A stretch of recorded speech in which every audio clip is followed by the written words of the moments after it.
ഇന്നിവിടെ കയ്പ്പയ്ക്ക കൊണ്ട് ഒരു ഡിഷാണ് ഉണ്ടാക്കാൻ പോകുന്നത്. സാധാരണ കയ്പ്പയ്ക്ക കുട്ടികളൊന്നും കൂട്ടില്ലല്ലോ, അപ്പോൾ ഇതെല്ലാവർക്കും കൂട്ടാൻ പറ്റിയ ഒരു ഡിഷാണ് ഉണ്ടാക്കുന്നത്. അപ്പോൾ പാൻ അടുപ്പത്ത് വെച്ചു. ഫസ്റ്റ് കുറച്ച് വെളിച്ചെണ്ണ ഒഴിക്കുക കേട്ടോ. ഇത് 2 കയ്പ്പയ്ക്കയുണ്ട്.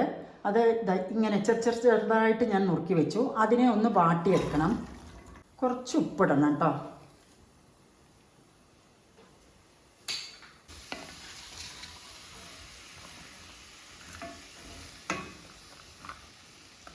ഇതൊന്ന് കിടന്ന് വാടിക്കോട്ടെ. ഇപ്പോൾ ഇത് നന്നായിട്ടൊന്ന് വാടിയിട്ടുണ്ട്. അപ്പോൾ നമുക്കിനി ഇത് മാറ്റി വയ്ക്കാം. പാൻ അടുപ്പത്ത് വയ്ക്കുക. പാനിലേക്ക് കുറച്ച് വെളിച്ചെണ്ണ ഒഴിക്കുക. ഒരു ഉള്ളി പൊടിയായി അരിഞ്ഞത്,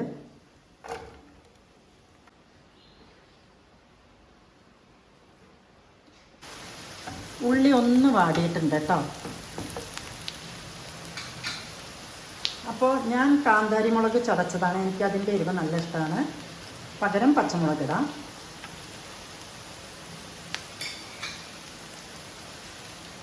പിന്നെ വെളുത്തുള്ളി ഒരു 5-6 എണ്ണം,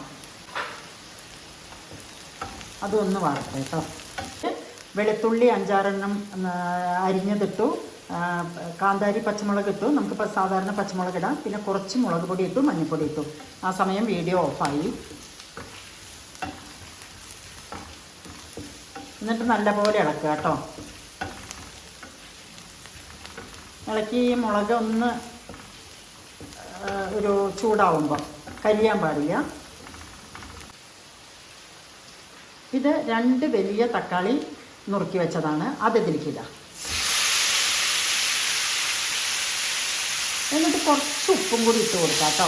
ചിലപ്പോൾ നമ്മൾ കയ്പ്പയ്ക്ക വറക്കുമ്പോൾ കയ്പ്പയ്ക്ക വാട്ടുമ്പോൾ ഇത്തിരി ഉപ്പിട്ടിട്ടുണ്ട്. അപ്പോൾ ഉപ്പ് അധികമാവാൻ പാടില്ല. കുറച്ച് ഉപ്പിട്ട് കൊടുക്കാം.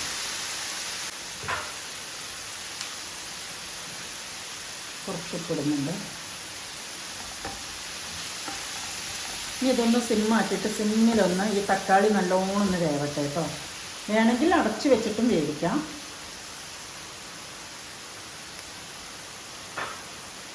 കുറച്ച് മുളക് പൊടി ഇട്ടു.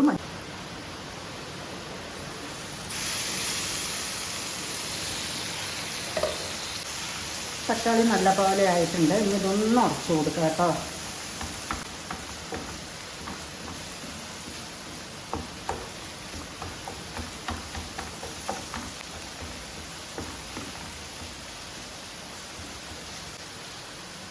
ഇനി ചെയ്യേണ്ടത് 1 കപ്പ് മല്ലിയില ചെറുതായി അരിഞ്ഞതിടുക.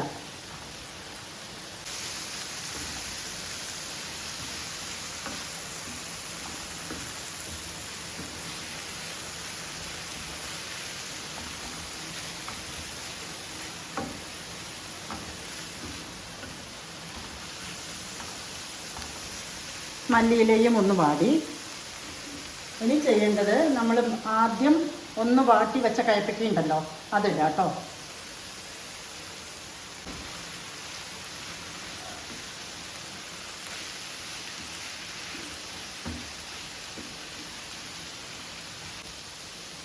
ഇനി സിമ്മിലൊരു 10 മിനിറ്റ് നേരം നമുക്ക് ഇത് വയ്ക്കാം. സിമ്മിൽ കേട്ടോ. തീ വളരെയധികം കുറച്ചിട്ട്.